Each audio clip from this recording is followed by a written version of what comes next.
Estou passando nesse podcast para dividir uma informação que fez toda a diferença na minha vida. Quer fazer pós-graduação, mas tá impossível correr de um lugar para o outro? Pois é, ainda mais com o trânsito. Então você precisa conhecer a educação à distância do Senac. Sabia que é nota máxima no MEC? E tem diversos cursos de pós-graduação para te levar ainda mais longe. 100% online, sem necessidade de TCC e com acesso direto a todos os professores. Ah, saber isso fez diferença sim. Inscreva-se já na pós-graduação EAD. Quer saber? Senac EAD. Esse podcast é um oferecimento de Samsung Galaxy AI. E sabe o que mais ele te oferece? Que tal um intérprete em tempo real na palma das suas mãos para você nunca mais ter problemas em viagens ou reuniões? E falando em viagens, não precisa mais ficar com aquela foto torta. Com a câmera aprimorada, você deixa sua foto genial sem ter que baixar outros apps. Tem tanta coisa que o Samsung Galaxy AI pode fazer por você. Clica aí no banner para descobrir o que. Galaxy AI, a inteligência artificial nas suas mãos. Today on CityCast Madison. It's Tuesday, so that means it's time for another must-see Madison. Who doesn't love a good guided tour, say of the state capitol or the Wisconsin Historical Society? How about a tour around, quote, videos that time forgot, dredged up in dusty thrift stores and estate sales throughout North America, unquote. Then make it hilarious. That's the business of two Wisconsin-born comedians, Joe Pickett and Nick Brewer, who are the founders of the Found Footage Fest. This year, the duo is marking their 20th anniversary doing the fest, a live touring act where they present their greatest VHS finds and do sketch comedy for audiences across the country. This week, the fest will come to Madison's Barrymore Theater. We sat down with the founders to learn what they're all about and what folks can expect from their upcoming show. It's Tuesday, December 10th. I'm Bianca Martin, and here's what Madison's talking about.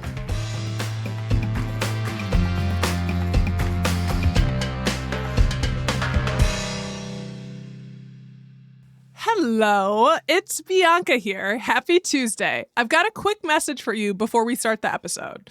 Today, we're embracing the spirit of giving during our end-of-year membership campaign. We often associate this time of year with gift giving. And if you become a CityCast Madison member today, you'll receive not just one, but two thank you gifts. An exclusive members-only CityCast Madison tote bag. It's great, y'all. And a free audiobook credit from our friends at Libro.fm. Just visit membership.citycast.fm to join. And yeah, tote bags, audiobooks, I mean, that's right up my alley, maybe yours too. And here's the other thing. There's actually a third gift in the mix if you listen close, but it's a gift to the Madison community for which you belong. At CityCast Madison, we know that local news isn't just about headlines. It's about giving you the information you need to navigate the hundreds of decisions you make every day as you live, work, and play in Madison. And we help you connect with your neighbors and their stories in ways no one else does. Maybe you listen and learn more about a local business or an event in the community that then enriches your experience here. So in the spirit of giving, we're asking you to invest in the local journalism that helps connect you to your city. For as little as $8 a month or $80 a year, your membership supports the work we do every day, bringing you the news, insights, and perspectives that make living in Madison a little easier, a little brighter, and a lot more connected. If you love what we do, head to membership.citycast.fm today. We'll send you a tote bag and a credit for a free audiobook to learn more when you become a member. And invest in the local stories that helps Madison thrive. Be sure to provide your mailing address when you sign up to receive your tote.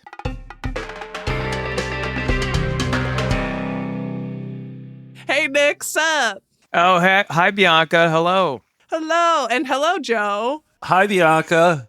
Thanks for having us. So, congratulations. 20th anniversary tour. That's so freaking exciting. Yeah, it's long. We've been together for a long time. Some might say too long. But, yeah.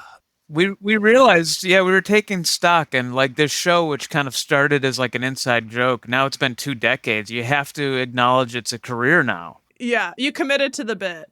I guess just for lack of any other marketable skills. And it's all we know at this point too. So there's no retirement. Lord knows we're not getting a 401k from this. So well, you should. Well, it's we should. deserved. I 100% agree with you, but nobody's paying it to us. So I think we're going to be playing the nursing home circuit like 20 years from now. I'm kind of excited about that, actually. We have a lot of videos about how old people should exercise and things like that. So I think we could do well at that. They involve a lot of chairs usually.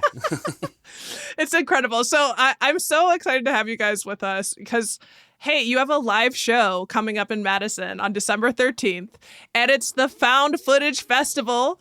So to get us started, just, up top, for those who don't know, what is Found Footage Fest? It's a guided tour through our video collection. We've been collecting VHS tapes since 1991 when we were growing up in Stoughton and playing them for friends in parents' basements. And that just evolved to doing it live in front of an audience. So when people come out, they're going to see VHS clips that they can't see anywhere else, including YouTube. And they're not movies, but exercise videos, training videos, strangers' home movies, promotional tapes, things that weren't meant to be shown in public. And we show them in public. It's a lot of fun. You get a bunch of weirdos in a dark room watching videos you're not supposed to. Yeah, we have 13,000 VHS tapes in our collection. No doubles at all. Like all individual tapes, and just new stuff comes in every single day. And so every year we do a new volume. Well, this year we decided to just take all the greatest stuff from the last 20 years of touring this show. And that's what you get. This is like an all-star hits show that's going to be playing at the Barrymore. Oh my God, folks, clear your schedule. And 13,000, that's admirable. Yeah. Well, it's probably more than that by now. That was the count as of like a year ago. We got so much more stuff. I still regret, I definitely collected DVDs growing up, and then I had a moment, probably twice, where I was like, it's time to get rid of half of them, and I just, major mistake. Oh, major mistake. Yes, you blew it. I blew it. I just, I'm only holding on to Amelie and I Heart Huckabees, and, I don't know. Good picks, yeah. And then consider the fact that most of our tapes never got released in any other format than VHS. So if we got rid of those, there'd just be no record of them ever existing. That is a sad part of VHS. I mean, do you guys have any protective plans? Because the tape dissipates at some point, right? No, they say that it starts to die after about, I think, 35, 40 years, and we're approaching that now at this point. I'm already starting to see some discoloration. I was watching the Tracy Lords workout video the other day, which was it's a pretty good copy. It hasn't been damaged or anything, but the colors are starting to fall off a little bit. There's yellows where there shouldn't be yellows. So I'm a little bit concerned. We have this plan to digitize everything eventually, but that takes a lot of money. So if anybody wants to donate grant money for that project, they're really, I think, the American Film Institute is protecting old movies, but Tracy Lord's exercise videos, we're kind of it, and we're not rich, so yeah. I've definitely seen some of them as well, and they're so eclectic and delightful and hilarious in different ways. I saw one Special Delivery online. It's like a woman talking about her dog in a funny way with, fun words. Alex Trebek outtakes and diabetes. Diabetes. Yeah. So you guys have this wealth of footage. And I did want to ask just briefly before I get more into the found footage, can you tell us about who y'all are as partners in crime? Yeah. You travel around the country, but you're both from Wisconsin, right? Well, we've known each other since we were 10 years old, actually. We met in 6th grade, and we immediately connected because Nick was a member of the Pee Wee Herman fan club, and I was I want to be a member of that. Still is a member. And so, we hit it off with that. And then we started doing all these, dumb projects that middle schoolers do. Like we made a humor newspaper called The Daily Chimp. And, and then, Nice. and then we ended up rooming together in college. And I think it was in high school that Nick had stolen a McDonald's training video from a McDonald's he was working at. And it was this, how training videos are. Everybody's excited to clean the bathrooms but McDonald's, multi-gazillion-dollar corporation, and they made this crappy video. It's so bad, and we would watch it constantly. We roomed together in college. We'd have an ongoing commentary. We'd invite neighbors over to watch it with us. And that's really where it started. Yeah, Nick and I have always been about 2 feet apart from each other for the last, well, I guess since 6th grade. 35 years? Yeah. Yeah, something like that. That's so beautiful, honestly. How did you decide to start doing a touring live show with the footage, though? Boy, I think like a lot of good ideas, it just started from being bored teenagers. Like when we were growing up, there's way more to do in Stoughton now, but when we were growing up there was really, we had a St. Vincent de Paul thrift shop, and that was about it. And it's hot. Yeah, that spot's the hot spot. We had Wayne's Bargain Store, too. There was a Wayne's Bargain Store downtown. Yeah. Just an older guy would smoke in there and sell like Elvis clocks and biker rugs. And so we would, just search around for things to entertain ourselves. And in 2004, we'd seen a friend's comedy show in New York. We were both living in New York at the time. And they had a screen in the back. And it just occurred like, oh, what if we, take this hobby we did for friends and roommates and took it outside of a living room and put it into this back of this little, 50-seat theater in Manhattan. And we sent out some press releases. We kind of cut all these clips that we'd been, fast forwarding to on a VCR for friends. And we edited them into like little digestible chunks of just the funniest parts and developed sort of this guided tour running commentary. And it went well. People heard about the show and read about it, and then we just started getting offers to bring it elsewhere, like bring it to Minneapolis, bring it to Madison, and we just started saying yes to that more and more, and eventually it became a full-fledged, full-time job.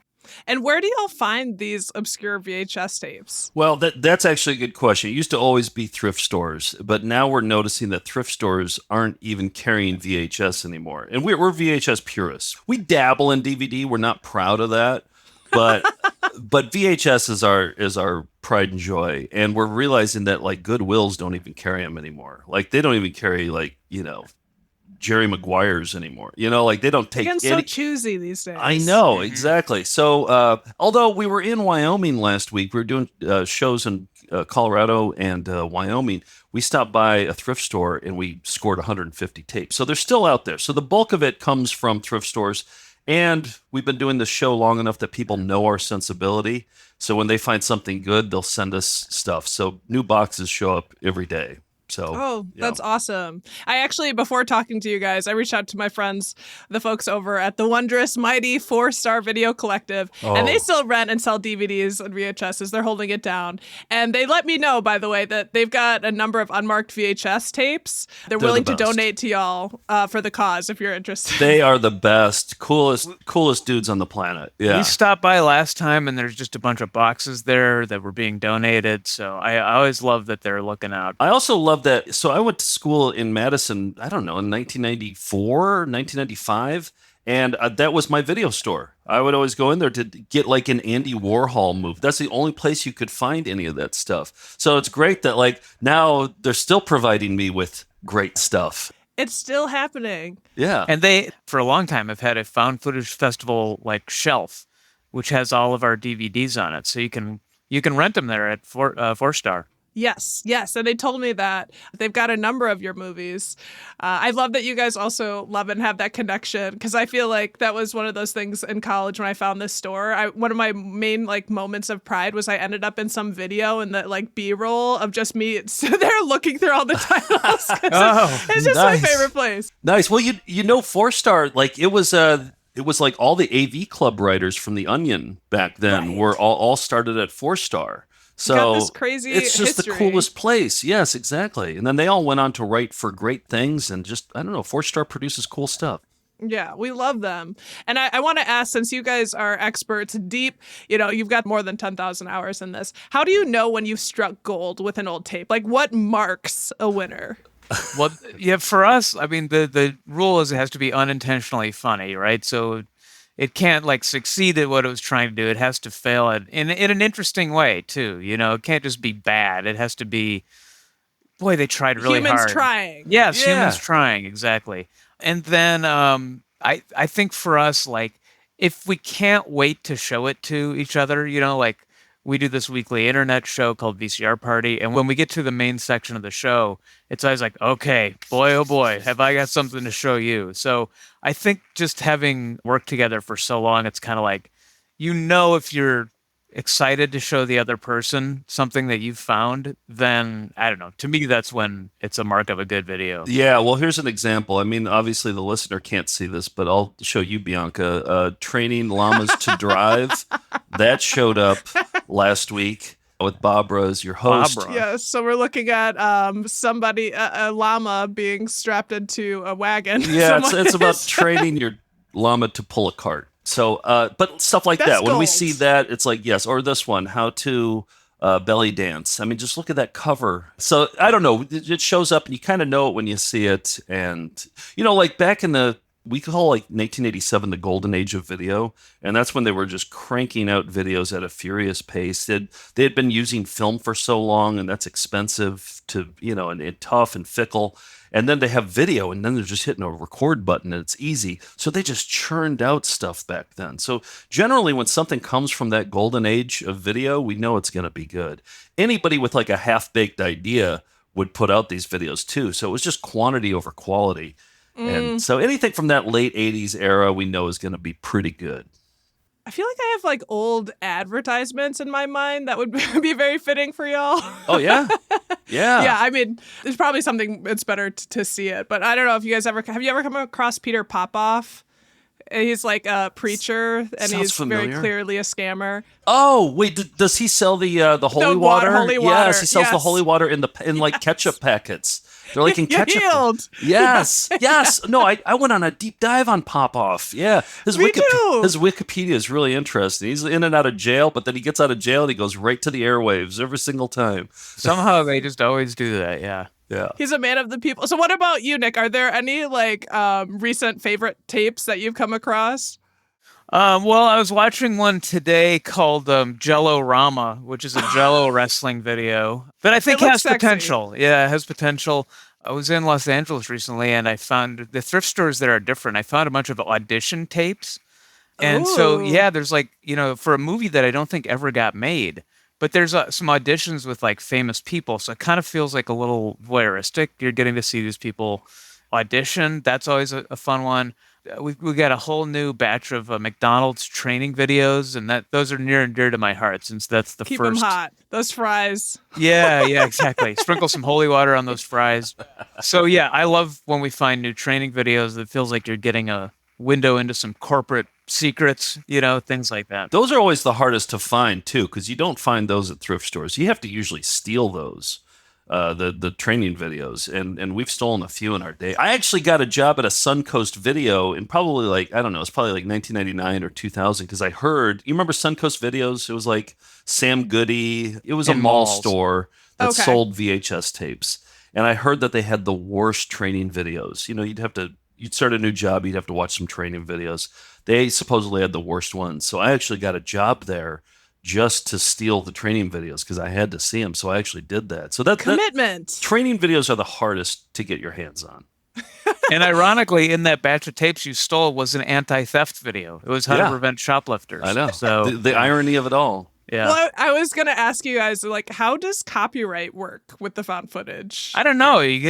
Somebody got to explain that to us 20 years into this, because no, it's fair use because we're transforming the footage into a live presentation. We're showing short clips from longer videos and making jokes over the whole thing and commenting and criticizing it throughout. So, yep, it's all fair use, which is a great law. We love it. Yeah, Yeah. we've been doing it for 20 years, and whenever somebody reaches out to us about using their video, they're usually excited. Or they're almost always excited because they wanted these videos to be seen anyway. And our show is not a mean-spirited show. We love these videos, and we try to actually track down people in them because we want to know more about them. Like these videos are our Citizen Kane. We want to know more about the behind the scenes and what went on of these training videos.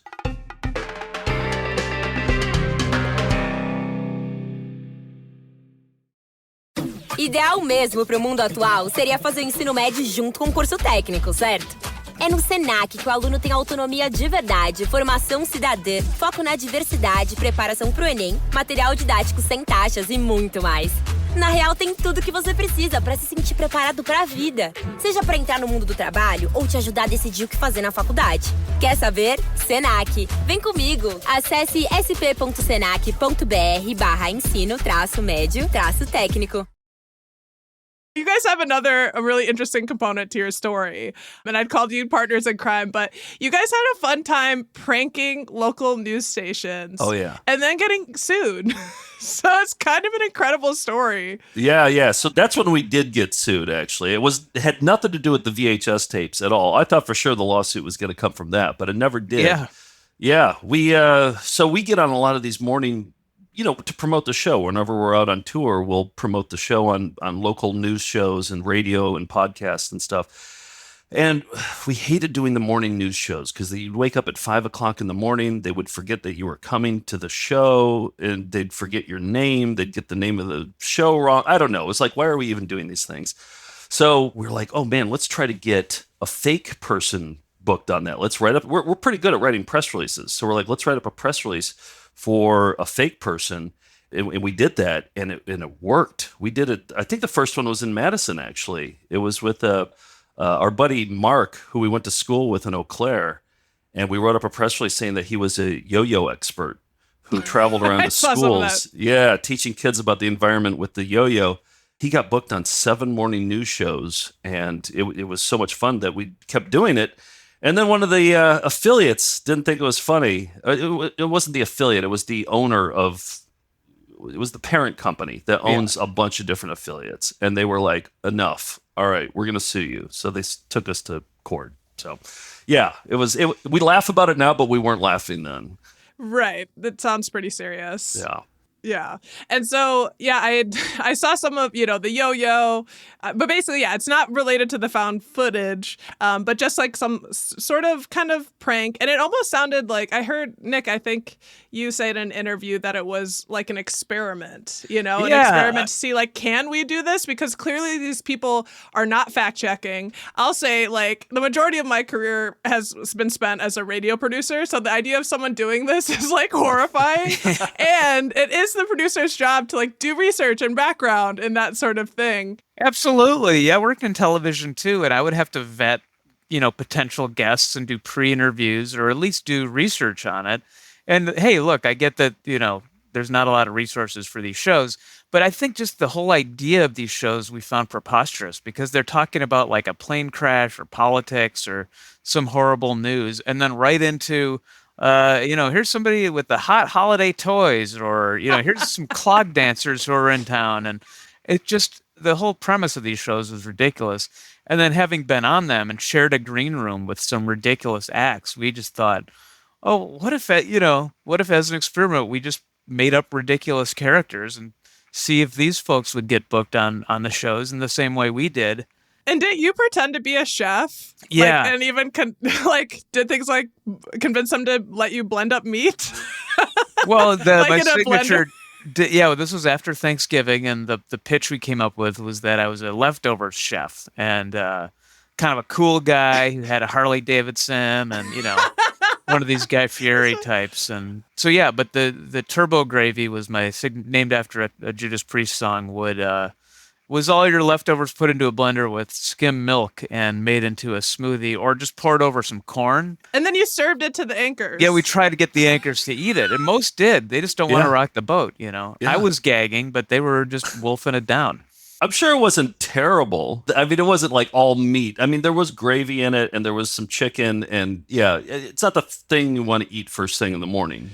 I mean, and I think I really appreciate your guys' point. It's like, it wasn't mean-spirited, but then somebody didn't think it was so funny. They said, hey, you're not who you are purporting to be. 100%. And then there's a movie about it. Yeah, it's called Chop and Steal, and it's out now. It's on Tubi. You can, we have a Blu-ray of it on our website, foundfootagefest.com, and nothing that we did was mean-spirited. We were always the ones looking dumb in it. That was always the point of these. Incredibly dumb, but it's so good. Yeah. Like, I want to like congratulate you. I also, it's like something I would want to do as well. But then now I see there is an potential outcome to avoid. I say in the documentary, it feels like you're robbing a bank whenever you do one of these things, you know. And there's probably 50 people watching this show. I mean, it doesn't really matter, but like it wasn't that we didn't want to get caught. We had one place that turned us away. That was just like, you guys are not strongmen. We called ourselves Chop and Steel. We went around saying that we were a strongman duo. One guy said, "No, you guys aren't strongmen," turned us away. So that guy, we're like, okay, you figured it out. He had his glasses on and noticed you guys stepping on baskets were not feats of strength. Somehow that gave it away. Exactly. So yes, Chop and Steel. Did anyone ever after you did the segment? Did anyone ever have a sense of humor about it? Like the producers or yeah. Did they say like you guys? Did you guys like that was a joke or like what was the after? I would say the best ones played along with it. They added to the joke, or they would have fun with it too. The ones that clammed up and got awkward, I mean, that made for great television for us. But the ones that like got the joke and played along, we actually talked to one of the anchors recently, and he loved it. He thought it was so funny. But of course, his bosses didn't. His bosses were like, "We have a serious news show to do here, and we can't have this frivolous, you know." But he loved it. He was, it's great television. People forward it. They probably got more traffic to their website after these than they had. So, but at the time, nobody lets on that they know it's a joke. I think this one guy who we met in Pennsylvania, you could tell like we were talking about our strongman background, and it was just the backstory from the movie Roadhouse. And we thought nobody's going to get that. But he goes, "Oh, it sounds like you worked at a tough roadhouse." And we're like, aha, he's onto it. Yeah, we're like, you weren't supposed to get that. But again, their job is to just keep the ship afloat. So they're not going to like all of a sudden say, "Wait a minute," during the middle of a segment. They just go with the flow. So they're in a way they're the perfect straight men for two idiots being on television. Yeah, it's like also another part of our role, and like I understand that it's like you're kind of like an air traffic control. At the end of the day, it's like you've got a time, you're paying attention to the clock, and everything does still kind of have to go to plan, even if it's shenanigans. Right. Exactly. Yeah, and you came to Madison last year for the screening of Chop and Steel documentary for the Wisconsin Film Festival. Yes, that was fun. Yeah, and I know that was one of the big hits of the fest for sure. Are there any other bits or notes you guys want to leave us for folks who are listening to expect from the festival this year? It sounds like it's going to be like a banger. I can't stop saying that. Yeah. Arrested Development. Yeah, it's a good one. I think one of the treats for us, in addition to just having everybody we've ever known from Madison and the area come to the shows, Art Paul Schlosser, the local street musician, who legend. Yeah, is a legend and somebody we grew up listening to and interviewed for our public access show in high school. He always comes to the show and performs at halftime. We take a little intermission and he takes requests, and that's always a memorable part to me.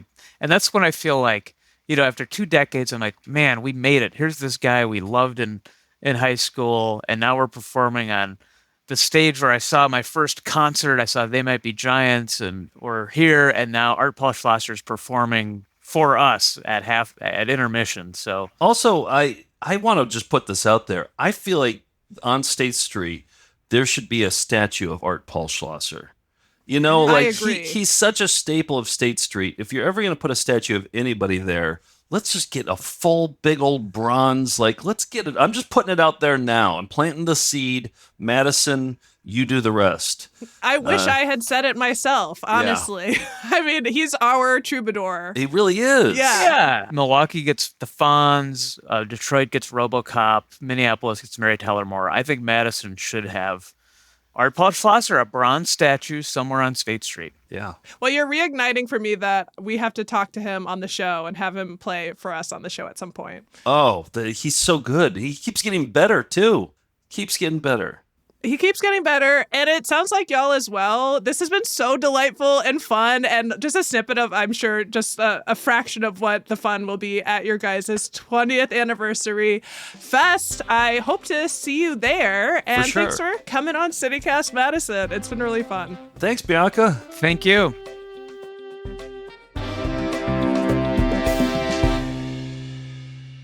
That's Joe Pickett and Nick Brewer, founders of the Found Footage Fest. If you're interested in learning more about the Found Footage Fest, their weekly YouTube show VCR Party Live, or their event this Friday at the Barrymore, head to our show notes for a link.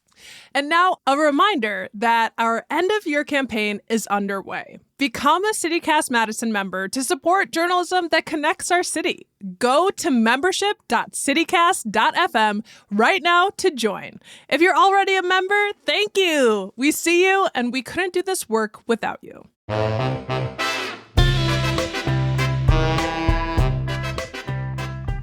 That's all for today, here on CityCast Madison. I'm Bianca Martin. If you enjoyed this show, why not share this episode with your funniest friend or the biggest film nerd you know? We'll be back tomorrow morning with more stories from around the city. Until then, take good care.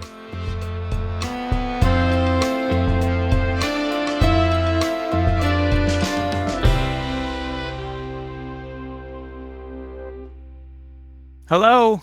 I'm going to restart that because I got scared that we were recording and I could hear it in my own voice. No, keep Okay. all this. Keep all this. Keep it all. Okay, that I actually like that.